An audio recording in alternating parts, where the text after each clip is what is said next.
Sisters and brothers, ladies and gentlemen, friends, neighbors, comrades, all citizens of the world, wherever you're going, wherever you've been, and wherever you're at, we welcome you to the Live from the Heartland show here on YouTube.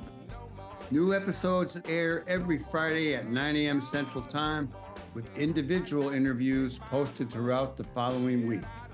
I'm your host, Michael James, encouraging you to take the chain from the brain, to get back in the people's game, because it's time to move from the lower level to the higher, from the shallower to the deeper, from the one-sided to the many, and from the abstract to the concrete. So without further ado, let's get it on. Okay, time for another edition of Live from the Heartland, and I'm Michael James here in Chicago up in the 49th Ward. And we are recording on the 13th of May. It's a Monday for the week of May 18th. And I'm not going to talk too much at the beginning because I have two really wonderful guests. We're going to have the kind of dean of the Rogers Park journalists, Thom Clark, coming on. And we'll have another episode of all things Thom Clark, things that he sees, observes, and comments on. And then we're going to bring on the filmmaker, John de Graaf. And he's working on a new film about the activist woman who wrote America the Beautiful, Katharine Lee Bates. So stick around because we're going to have both of them on for a little bit of time. And before we get started, I'm going to share a couple of things. It's been an interesting month on the memoriam. We've lost four friends, Marilyn Katz, John Sinclair, Lou Kreinberg, and Slim Coleman. We've talked about all of them on the air, and I did go to a memorial for Lou Kreinberg on Saturday. It was really wonderful. Saw a lot of old friends and people who've made a difference in the city. Some good things that I have noticed in my reading and purveying of the news. We have a situation where the governor of South Dakota, a woman named Kristi Noem, she's kind of up there in the lead or one of the leaders for Trump's VP pick. And she not only took some criticism for saying that she shot her dog because he or she was untrainable, but I saw this morning that she is now unable to go onto about 20% of the South Dakota turf because of things she has said about Native American leaders and leaders of the various tribes. I think 5 of 7 or 7 of 9 of tribes have banned her from the reservation for a number of things she said about linking drug cartels to Native chiefs, as well as during the pipeline protests, the position she took. She's not a very good person. And another thing that is going on as we speak, and I would like to be watching it, but there'll be plenty of news later, is Michael Cohen is on the stand in the Trump trial in New York. So that's a very good thing. We're not going to have a lot of sports, but I do want to call your attention to particularly all you Bulls fans and basketball fans in general who really liked Dennis Rodman back in the day. Well, I saw today that his daughter, Trinity Rodman, is now the highest paid player in the Women's National Soccer League, and she plays for the Washington Spirit, and she will be on the pitch in France with the U.S. team this summer. So pay attention to that. Also, for political people who go way back and know about Huey Newton, who was the founder and leader of the Black Panther Party, there's a new film that was reported in the New York Times called The Big Cigar, a Black Panther stars in a fake movie. I won't go into the details about the movie, but the fellow who helped make it, he helped Huey Newton flee to Cuba back in 1974. So those of you who want to get a film that is geared toward Huey as the leader rather than some white savior, this might be a film to look forward to. Okay, enough of that. We're going to take a little musical break, and we're going to be right back with our first guest, the incomparable Thom Clark. Stay tuned. Oh, beautiful, for heroes proved in liberating strife.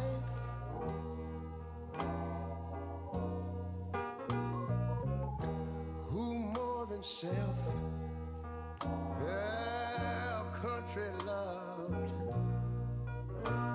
and mercy more than life.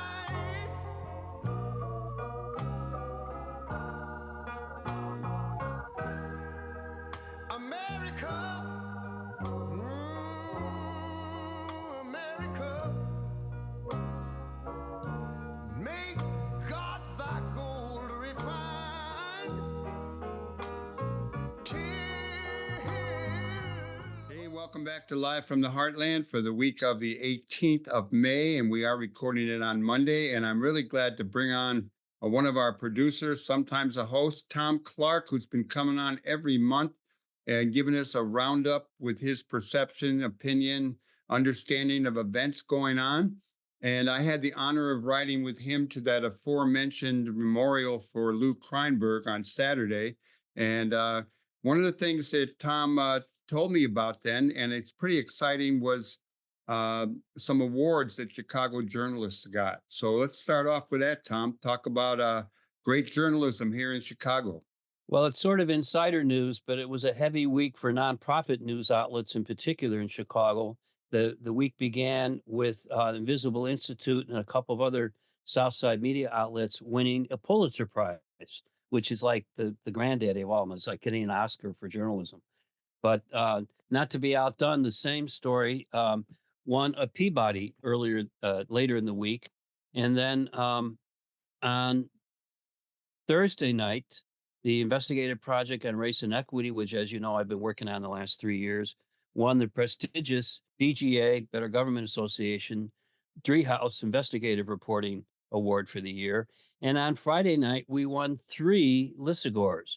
Peter Lissagore was a longtime Chicago Daily News DC columnist, and this is a 40-year plus award. I got one 40 years ago, covering for my World's Fair coverage. But our traffic stop series, which ran on WBEZ and the Sun Times, as well as our own website, is what's garnering all this attention, and it's a story that keeps giving, because, of course, the issue of driving while black has not, unfortunately, disappeared. So I think it's a real plus and a real sign that in this shifty media landscape, the nonprofit arena is holding its own and actually got more awards this year with national Pulitzers than traditional legacy media outlets, which says a lot about the media transition going on. So Well, that's good. We're gonna have to break some stories here. Maybe get in the running for some of that. But there you go. congratulations, Thom, and to all the journalists who make a real difference. Uh, it's been about a year since we elected a new mayor, and the progressives were all about that, and we came through. We elected a mayor, and some of the things he's done have been people have been critical. Some things have been good. How about giving us an assessment of Mayor Brandon's first year, Thom? Well, before folks hear my take on some of these issues, I'm drawing in part on a lengthy story in the Sunday Sun Times to take a look back, and it was surprisingly even-handed because the City Hall reporter for the Sun Times, Fran Spielman, and I'm not knocking her journalism, but she's not been particularly easy on the mayor, nor should she be particularly. Um, but there were 2 other reporters on this, and I think they gave the mayor a pretty fair shake. Um, Clearly, he stumbled on some critical issues where the progressive point of view didn't necessarily ring true. I'll begin with the migrant crisis. Lori Lightfoot left him totally unprepared in terms of how the city should be responding to what was then already an obvious growing crisis. And while he's had to shift gears a couple of times, he spent $1 million on a Brighton Park tent camp that never happened. Um, he should be given credit for shifting gears, and after some missteps, particularly with the state and the county, actually coming up with more money to cover the migrant costs through the end of the year, um, and largely going to bricks and mortar buildings. Um, the migrant count, I think, has dropped from 14,000 to under 10,000, and everybody is in a fairly decent place at the moment. The 90-day eviction stuff has started happening, but that's been handled in kind of a soft way. And of course, everyone's nervous about how many more buses from Texas will show up in July just before our Democratic convention here. So it's not an issue that's going away. We could certainly use a comprehensive federal immigration reform bill, hopefully under the next uh, a refreshed administration with the Democrats taking over both houses of Congress. Maybe we can get something like that done. But in the meantime, major cities, Denver, Chicago, New York, amongst them, are still dealing with an onslaught from southern states that feel that they are dealing with a crisis of too many immigrants, even though that's how this country was founded and what drives our economy. In fact, there's little doubt that did not have a recession, but rather a soft landing, as the economists call it, because we've had so much immigrant labor coming across the border and from overseas to bring that energy, talent, intelligence to our country and to our country's economy. So Right I on. think one of the more intriguing dynamics from uh, Brandon's first year is the on again, off again uh, connections with our fraternal order of police. Um, he not only renewed their contract, but gave them a raise. Um, uh, had some other almost positive things coming out of the head of the FOP, but now they're knocking him again, and it's largely over uh, the FOPs trying to get arbitration kept behind closed doors and not open to public eyes, and that just rubs those of us who've been working on police reform for 20, 30, 40 years raw, because that's at the essence of bringing public accountability to police actions that go beyond their training and cause major problems for the city and taxpayers. And the city council doesn't seem to be on the side of the police on this. They want more public hearings, right? Yes, in fact, they have kept voting down even a measure that even the courts have turned over, but have revisited the issue by saying, no, we think these hearings should be public. Right on. So I suspect it'll be ultimately settled by the courts unless Springfield, which at this point would probably be in the fall, decide to make some remedial reforms in how police oversight really happens in this state. We have an election coming up for the first time in Illinois, an elected school board or partially elected school board. What's happening with that? I know I have people knocking on my doors, getting signatures for candidates. So we're beginning to pay some attention to that. What do you got? Well, I think this is the sleeper election that many people don't really know about, although we've been talking about elected school board for a long time. And part of it is that the rollout has been uh, kind of a juggernaut. First, we were going to elect a whole new school board, and then it was decided we'd do it partially. So Brandon would have an ability as mayor to appoint still about half the board, with the other half being elected. Um, I don't have a particular opinion about one way or the other. I appreciate what it would take to launch a whole new electoral process for all of the school board members, but we're getting there. We've been looking for this kind of oversight that every other school district in the state of Illinois has. Every other district has an elected school board. But in this city, we've always left it up to the mayor to decide what's best for public education, and often not making the right decisions. But at any rate, that's the the the paradigm shift that we're trying to create. And we'll see with these first elections later this year how that all turns out. But I'm glad to know that there are petitioners out there, because that shows that there are people engaged and trying to take advantage of this new tool that we have for oversight of the schools.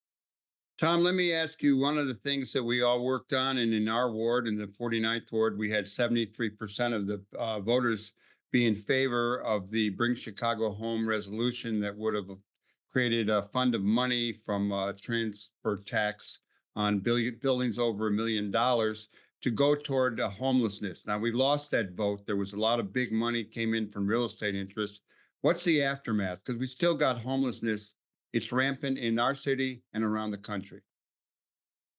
Well, I don't know if how soon the mayor might return, or for that matter, the city council that supported him for some kind of reform of the real estate transfer tax.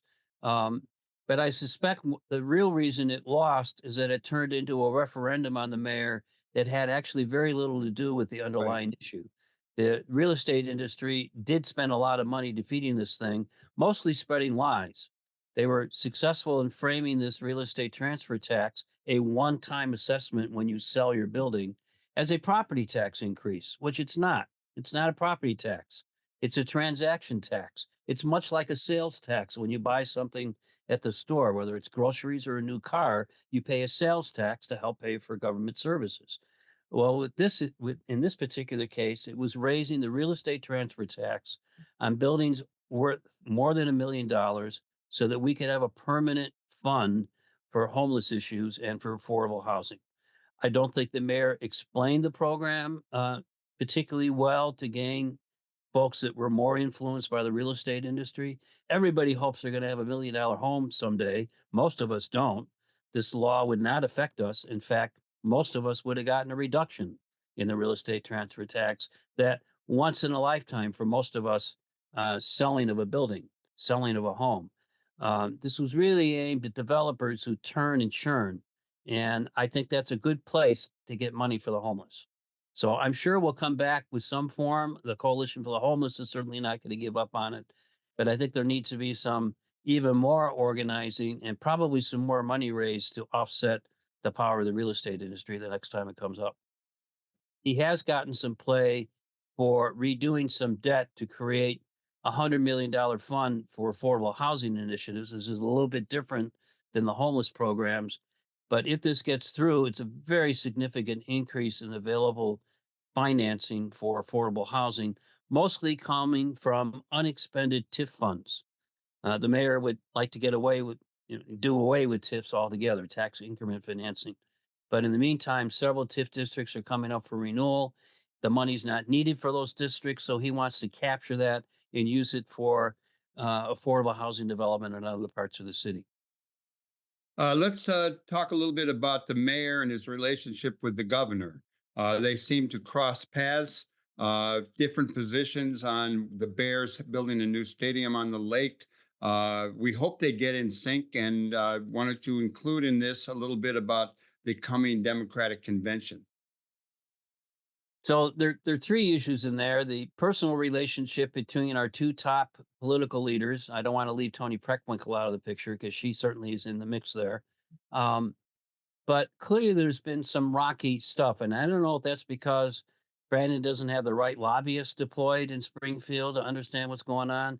He made a trip there last week, theoretically, to make a case for more funding for schools, but it never came up because he had not done the prep work. And he was doing it way late in the spring session of Springfield when most of the bills have already come out of committee and are now being considered over the next 2 weeks for final consideration. So it was a little bit too little, too late in terms of getting some resources for schools it was looking for.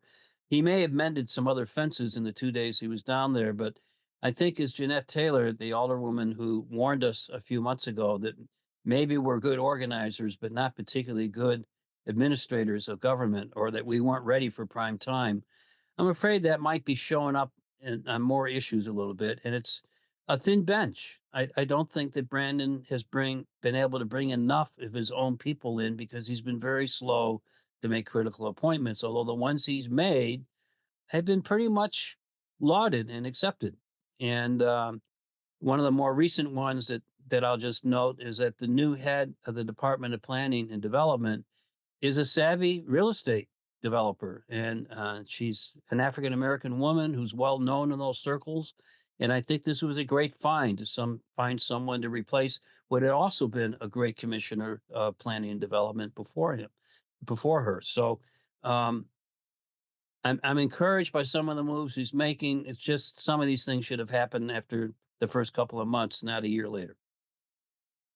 Any comment on the stadiums, the stadium question?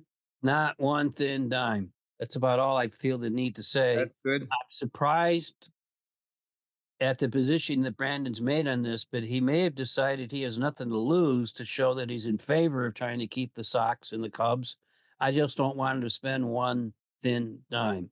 Right on. These Work for that gazillionaires too. can build their own roads and sewers. We need those in other parts of the city. And I think that's the underlying tension that Brandon's had to deal with because of the migrant crisis, because he's talking about giving gazillions to build new stadiums, even before we've paid off the old Soldier Field renovation. There are a lot of folks, particularly in the Black community, who feel they've been left out. And here they have one of their own as in charge of the city, and they don't feel like they're getting their fair share in their neighborhoods. And why should we be giving money to help newcomers when we've been waiting at the door for some time? It's a potent organizing issue. I think personally, it's full of it's a bit full of holes. And some of the complaints might come back and haunt some of these older persons as they try to get help from the city down the line. But I do think the mayor needs to beef up his staff, get ready for some critical questions about the stadium. And are we going to talk about the convention? Yeah, I was going to do that next. The convention would be, we continue to have demonstrations and encampments in support of the Palestinian people in their current situation, while Israel continues bombing where people lived and telling them to move. So we have demonstrations in Chicago, and we also have a Democratic convention coming up, and those things seem to be linked these days. Biden's support. Um, he's clearly trying to lean a little bit to the left. Some people say he's got to go more to the center to be elected. What is your take on Chicago and the coming convention, given the Palestinian demonstrations? And what's ahead? So we've heard a lot about polling in this election cycle. It seems to have been going on for 20 years now. Um, and while I still think it's a little early 6 months out to pay much attention to polls, in part because most voters aren't paying attention yet. I don't know how that could be with the trial and everything else going on. But I think a lot of people are just trying to survive and are not paying attention to the blow by blow of what the presidential candidates are doing. But there are new polls out just this morning that shows that Joe Biden's in trouble in swing states. About the only silver lining that I saw of the poll is that he is ahead in Wisconsin, but within the margin of error. And to my eyes, what I was worried about with these polls this morning is that the margin between him and the former president is outside the margin of error for the polls. So he has some catching up to do. And I think the state I'm most worried about, and I have been for months because of the significant Arab population outside Detroit, is Michigan. Michigan. And his showing in Michigan is very weak at this point, and it's clearly connected with dissatisfaction over how he's handling stuff in the Middle East. I don't know how he turns that around uh, over the next 6 months, but at the very least, I'm afraid he's going to depress the youth turnout, which is critical to his success. Um, we can see on campuses around the country, this is an issue that has galvanized younger voters. And I think the real fear I have is that they just won't show up. I don't see them voting for Trump, but I don't see them very excited about Joe Biden, notwithstanding everything he's done, including student loan forgiveness, amongst the many other attributes. I think the basic problem Joe Biden is facing is that he has not told his story well about what he's accomplished, particularly in the first 2 years of a divided Congress. So Real quick, do you see. have any thoughts on the city not giving permits to demonstrating groups and some chatter around that? Well, I don't think it's going to keep some groups from trying to get closer to the convention site or other downtown hotels where conventioneers might be staying. Um, there clearly was some success in the city creating demonstration zones around the NATO conference back in 2012. Um, I suspect that's the balancing act that the city is going to be trying, and the Secret Service is going to be trying to maintain. Both convention cities, Milwaukee and Chicago, are gearing up for demonstrations. Uh, I don't see shades of Chicago in '68 on the horizon at this moment. Uh, we're not talking about anti-war activities for people of draft age. Um, while young people are the ones who tend to get sent to war, at this moment, we don't have U.S. troops on the ground, except for special forces that we never hear about in the Middle East, or for that matter, in Ukraine. But clearly, significant tax dollars are in both places. And there's a part of me that's still rooting for Ukraine. And there's a new Russian offensive now, and it's very clear they're trying to take advantage of the gap in armaments. So it's a real tough time for pacifist types like me, because I've never seen a war in my lifetime achieve the objective that the warriors set out to accomplish. We need to be talking at a negotiating table to settle this thing. We're about to run out of time, so how about a quick minute on something that was really pleasant for a lot of people, and that would be going down to the shores of the Great Lake, Michigan, and watching the Northern Lights. Did you get there? I didn't. I'm watching too much basketball or too old and going to sleep early. Well, it was tough because the best viewing hours for a couple of nights was the middle of the night. Yeah. We were out there a couple of nights in the early evening as the sky got dark. We could see faint light, and my camera actually picked it up better than the naked eye. But phenomenal pictures from people with better cameras than my iPhone, showing the richness of Mother Nature still having ultimate control over our lives. Tom, it's really good talking to you. It's been nice. It's a couple days almost in a row that we've been in touch, whether it be by Zoom or in your car.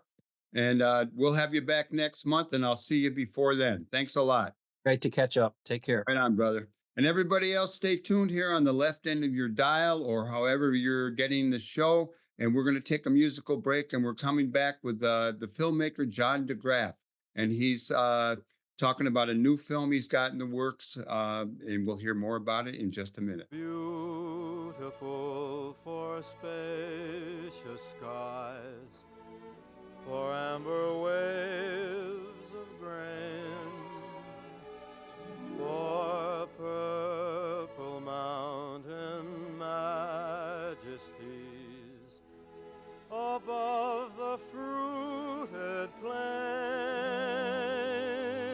America, America, God shed his grace on thee and crown thy good with brotherhood from sea to shining sea. Testing. Welcome back to Live from the Heartland for the week of the 18th of May, and we are recording it on the 13th. And I'm bringing on someone who is no stranger to the show. He's been on a few times over the years. The one and only John de Graaf. He's up there in the Northwest. He's a documentary filmmaker. I first became aware of John when he wrote a piece on the Wandervogel, which are kind of like German hippies who went back to the land and ended up supporting Hitler.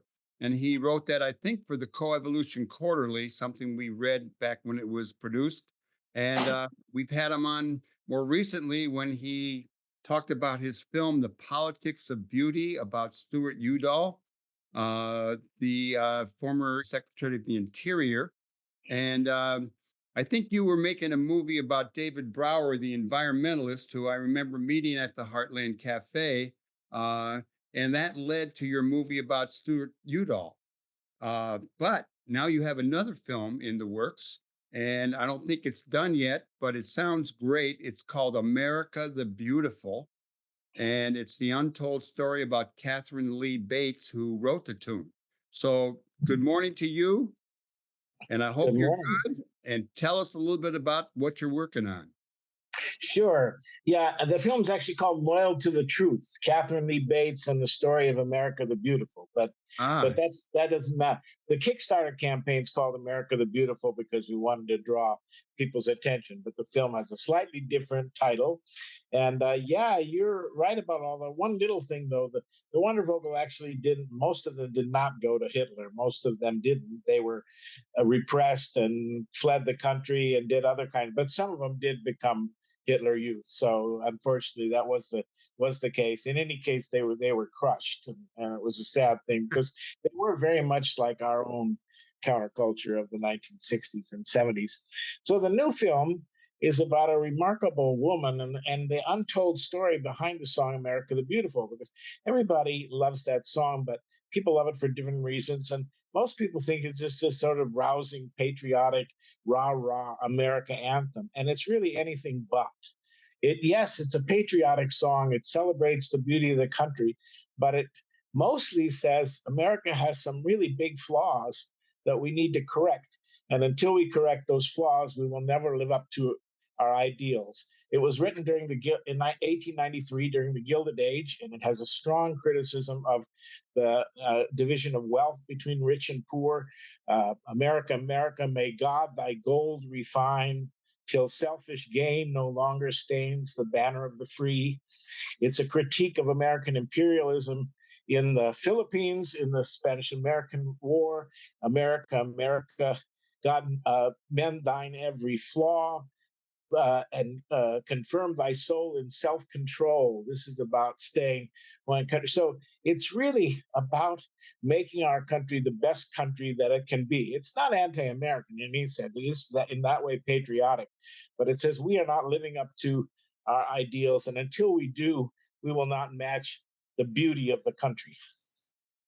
Well, this sounds good. There sounds like there's words in this song I never noticed and never heard before. Because we Um, don't sing them. We sing the first verse, which is a lovely verse, which is about the beauty of the country. That's the verse we sing. And that's a fine verse, and it does contain the line, and crown thy good with brotherhood from sea to shining sea, which is the message that until we've included everybody in the picture, we're not where we should be. But the more radical lines come later. I'm going to have to get this whole tune, and they sing it sometimes at baseball games. Yeah, You hear it, but this opens up a whole lot of new things. Um, it does. and It's a it really interesting song. it sounds like the issues that Katharine Lee Bates covered in the song are similar to the issues we have today. In many ways, they are. We're still dealing with the whole issue between rich and poor. In fact, it's even worse maybe now than it was then. We're still certainly dealing with the issues of war and peace. Maybe we're not as out there in a media imperialistic sense as we were in the Philippines, but we're still got a lot of war and troubles in the world. And she was certainly a peacemaker, certainly a supporter of that, a supporter of, for instance, the League of Nations, which our U.S. Senate didn't ratify, so we never joined it, and it didn't happen. So, she believed in peace and brotherhood and social justice, inclusion, very strong supporter of immigrants. So that part, we're still dealing with that today. That was a major issue for her. And protecting the beauty of the country, which I think still is an issue for our environment. Obviously, they didn't know as much about the environment in those days, but they were still into protecting, nature and all the forests that were being cut and things like that. John de Graaf, how about filling us in a little bit about Katharine Lee Bates? I know she taught at Wellesley. I don't know much more about her. Tell us a little bit about her. Give us the story. Yeah, she grew up in Falmouth, Massachusetts, and then in Wellesley. So Falmouth is a little town on Cape Cod. Was surrounded by a lot of death because these were all sailors, and they would go out to sea on these long voyages, and many would never come back. And that kind of influenced her. She went to Wellesley College, studied Greek and English, and became a poet, and a well-established poet, and later a professor at Wellesley College during a time of great social turmoil, the Gilded Age. She started being a professor there in 1885, and was surrounded by a wonderful group of other women professors. In fact, at that time, 53 of 55 Wellesley professors were women. The only two guys were because they couldn't find a woman. If they could have, they would have, but they couldn't. And so this community of women was all about women's suffrage. They were all about creating settlement houses on the basis like Jane Addams. They were fighting for the poor. They were fighting for racial justice. They certainly were supporting immigrants and those kind of things. And so it was just a huge progressive community of women at Wellesley at that time, and it made the college a fascinating place. She was also connected with many other important people of the time. Um, Although he died shortly after she met him, the poet Longfellow, who was actually a very progressive guy, again, somebody who's sort of seen as, uh, by the shores of Gitche Gumee thing. But this Longfellow was actually a true abolitionist fighter and progressive fellow. And he told her how much he liked the first poem she had that was published in the Atlantic. And that made her feel she could become a poet too. We like poets. So, what led you to do this film? I mean, how did you find out about Katharine Lee Bates? And why did you decide to make a film about her and the writing of America the Beautiful? And one more time, give me the whole name of the film. Loyal to the Truth, Katharine Lee Bates and the Story of America the Beautiful. That's a long title. It is. It's a long title. It doesn't look as bad on the screen, but it doesn't work with Kickstarter. How did you end up decide to do it? Well, Mike, I'm not a fence sitter, but I do try to bring people together across lines to some degree. The Stuart Udall film is about that too. And I do believe in that we've gotten into a period where we've got two sides that are way on both. One side, the Ron DeSantis side, believes that America never had any flaws and that we should repress our history completely. But unfortunately, on the other side, we have people who believe that America has never done anything right, that everything is just a history of oppressed and oppressor. And that's not true either. And it demeans the great work that so many Americans did over the years to make us more democratic and more inclusive. So those are the stories that I want to tell about people who saw the flaws and wanted to correct them, but did not give up and just say, well, America sucks, So, and that's Katharine Lee Bates. She believed in what she saw as the ideals of the country. Now, of course, even we know that the people who wrote those things didn't fully believe in them, but they were the ideals, brotherhood and justice for all. We don't know it, but even the Pledge of Allegiance, which was written in 1892, the year before America the Beautiful, was written by a Christian socialist minister named Francis Bellamy. And it was written to make sure that we included the immigrants in our idea of America, liberty and justice for all. It was not some kind of right-wing thing. It didn't even have under God in it until 1954 when the McCarthy era put it in.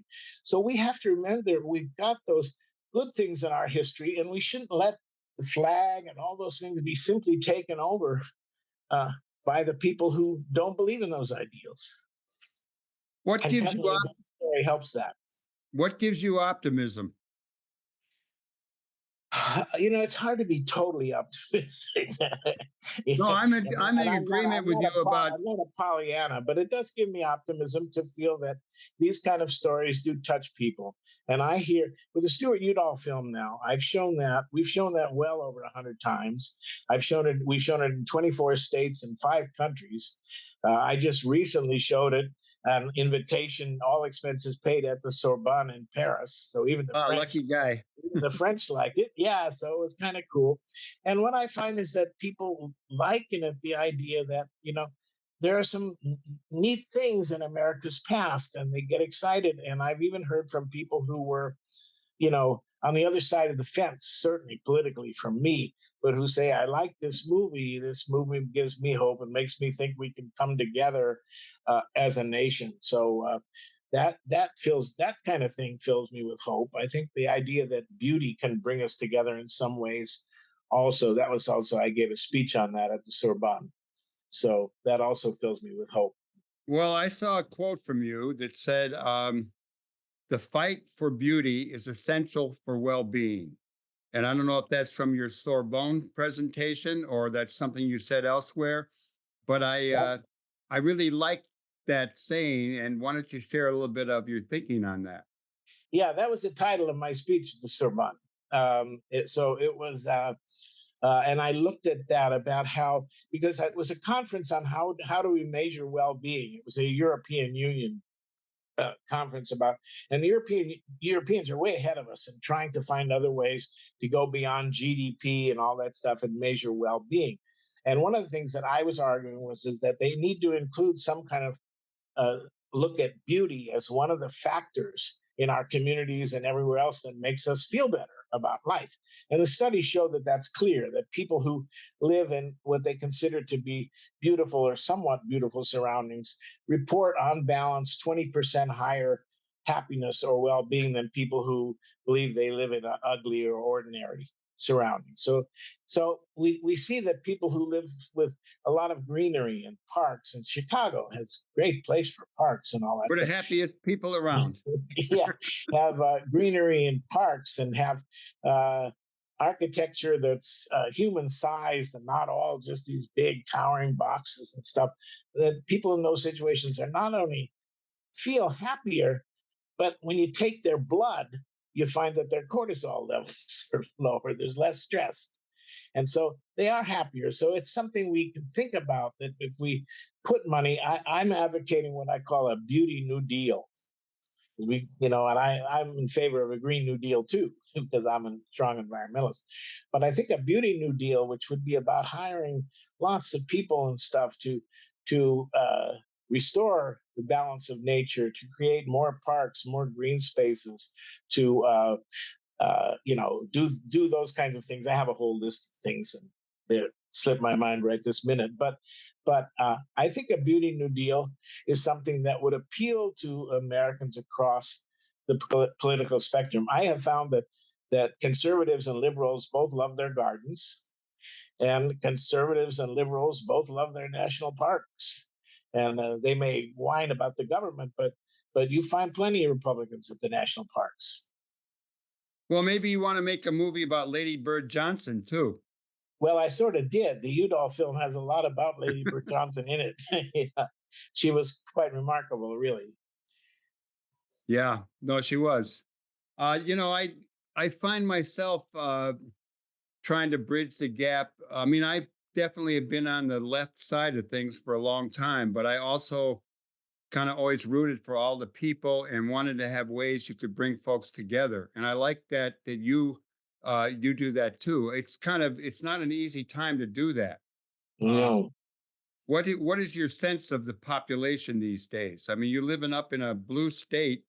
I'm sure they have red people up there too, but um, so to speak. But what what's going on for you? What do you see happening, and the points of unity beyond creating beauty, beyond getting this film out? How do you think people should work at this time when we're going into these two conventions, uh, diametrically opposed, with Oh, threats of demonstrations?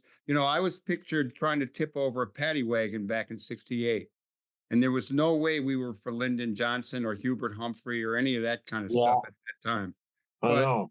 now I feel like an old revisionist trying to talk to younger people about, well, you got to vote for Biden. Yeah, I agree with that, and What's your take on I that? really agree with that. I mean, to consider the alternative, and there's no question in my mind that Trump is much worse than Nixon was. You know, Yeah, it's not even the same. And Nixon was bad enough, but I mean, this is an order of magnitude more dangerous for the country at this time. And so, you can maybe hold your nose about some of the things Biden has done, although I think he's done a lot of good things too. But I yeah. think you want to get out there and support him, because I think our country really demands that. And so this film is really, yeah, about that. It's about finding ways to bring us together, to support positive.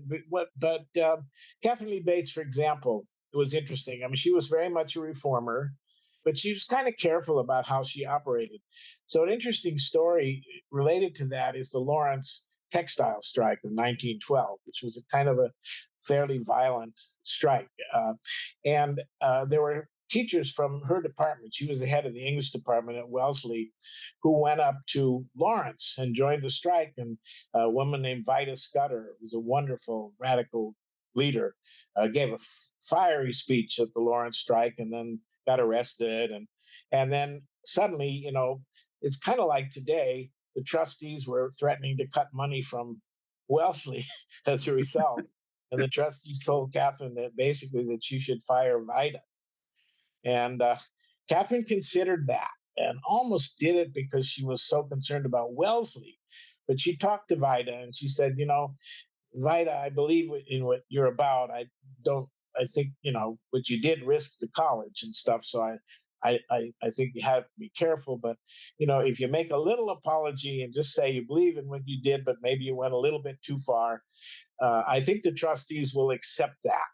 And that's what happened. So there was that little compromise that occurred. But I think, Catherine always believed in those kind of things. But she was careful. She didn't want to, and I think that's what we have to be today. We have to believe in our principles, but be careful about how we work so that we don't get something even worse, which is, if you would have gotten Vida fired, and Vida would have been fired by the trustees, and that would have been very bad for the college. And it wasn't a big deal for Vida to make a little bit of an apology and back off a tiny bit and stuff. And so I think that's a good example. I wanted to mention one thing about the film because it's about Chicago. So in 1893, Katharine Lee Bates wrote America the Beautiful. Basically, the first verse is on top of Pikes Peak in Colorado. And she went out there by train to teach summer school in Colorado Springs. And the first place she went to Niagara Falls and saw how beautiful it was, and also how commercialism was kind of starting to overcome it. And then she came to Chicago. And this was the year of the big Columbian Exposition, 1893, which was, so she went to that. It was kind of an amazing thing. All these new things were premiered, including the Ferris wheel and even juicy fruit gum and, the zipper. All this kind of things came out in Chicago at the fair in 1893.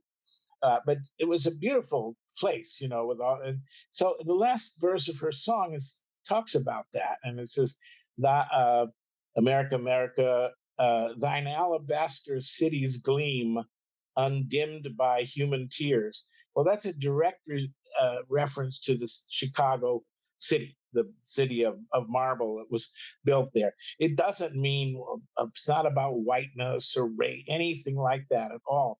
It's about the idea that, as she said, every American deserves to live in decent and beautiful surroundings. And now we people are living in these horrible tenements and these terrible places and stuff, and they need to have decent things, maybe not quite like Alabama, but they need beautiful cities to live in.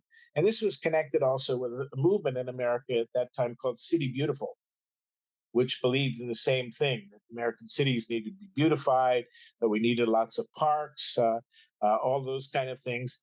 And also even that was in some ways connected with the American socialist movement, which was about improving these cities, particularly Milwaukee, which became the city of sewer socialists. But they really won because they made a beautiful city. And so I think that's a part of our history that we need to know. John, this is really, it sounds exciting. I want to know, how far along is the film and when do you expect it to come out? Sure. Well, we're still in the fundraising process. We have a Kickstarter campaign. If anybody wants to, you can go to Kickstarter and just look for America the Beautiful. It's the quick way to get to it and help us. We have that ends on May 22nd, so we have to get that done by then. But we think we'll make it. And then we've got other fundraising to do, but we've got some real generous donors who I think will step in. And so we're going to start shooting in July. We're going to be shooting first in Colorado. We're going to go up Pikes Peak and things like that. And then we're going to go to Massachusetts and shoot things there, New York City, a few things like that. We'll edit the film. We've also been doing a lot of archival research at Wellesley College and other places. So we have a lot of archival material. And then we will edit the film in the fall. And hopefully, the idea is to premiere the film in early 2025, maybe even July 4th or Memorial Day or something like that. 2025 is also the 150th anniversary of Wellesley College, which is interesting. And we are in conversations. I can't say much about them because we don't have anything finalized yet, but we are in conversations with the Boston Pops about doing part of the music for the film and making some kind of collaboration between the film and the Boston Pops, which would be wonderful, but I don't want to jump the gun. Yeah. Well, I tell you, please keep me posted where you're going to be shooting, because, in my old age, I want to still take some more road trips, and maybe I'll link up and find out where you're filming and hang around with you a little bit. Sure, that'd be great. It would be fun. One of the things that I understand you've said is that this may be your last film.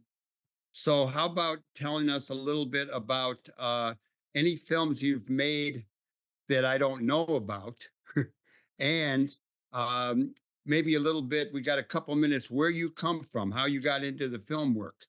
Well, the first film I made was about the time I first met you, and it was about an old radical congressman in northern Minnesota from the Farmer Labor Party named John Bernard. This was in 1977. this year is the 100th anniversary of the Minnesota Farmer Labor Party.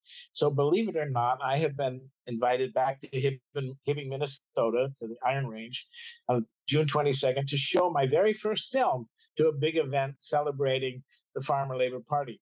And the next day, I go down to Minneapolis to the public library there for an event to show my film Labor's Turning Point about the 1934 Minnesota Teamster strike. It is the 90th anniversary of that particular event. So I haven't seen these films for 20 years or more. But anyways, my first and third film that I ever did, I've done almost 50. So it's kind of exciting to know that this kind of comes back and that these kinds of films are still useful to people after so long.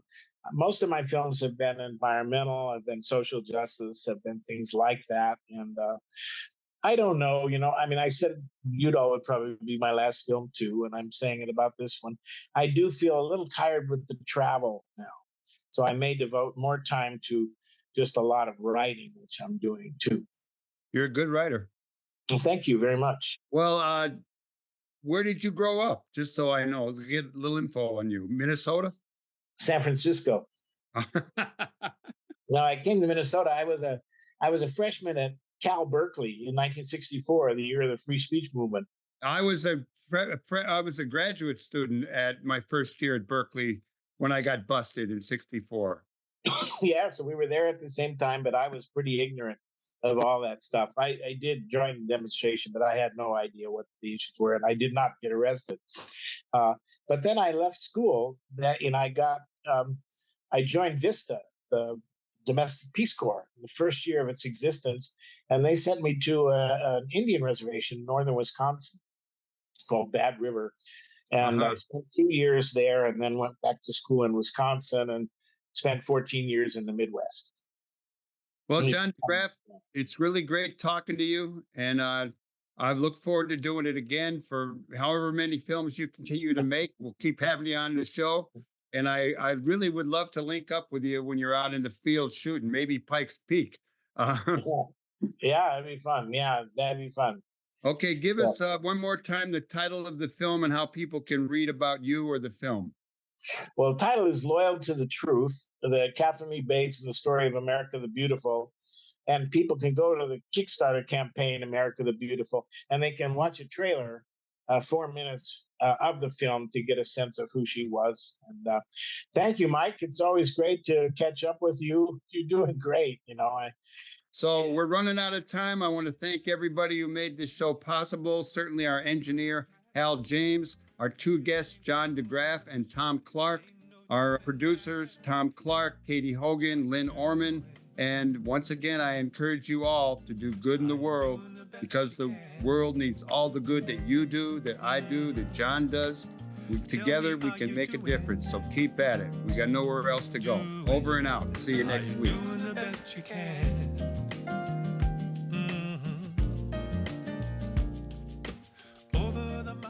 We want to thank you for watching the Live from the Heartland show. New episodes air every Friday beginning at 9 a.m. Central Time. Episodes air each following Thursday on CAN TV, 9 p.m. in Sweet Home Chicago on Channel 21 or streaming everywhere else at cantv.org.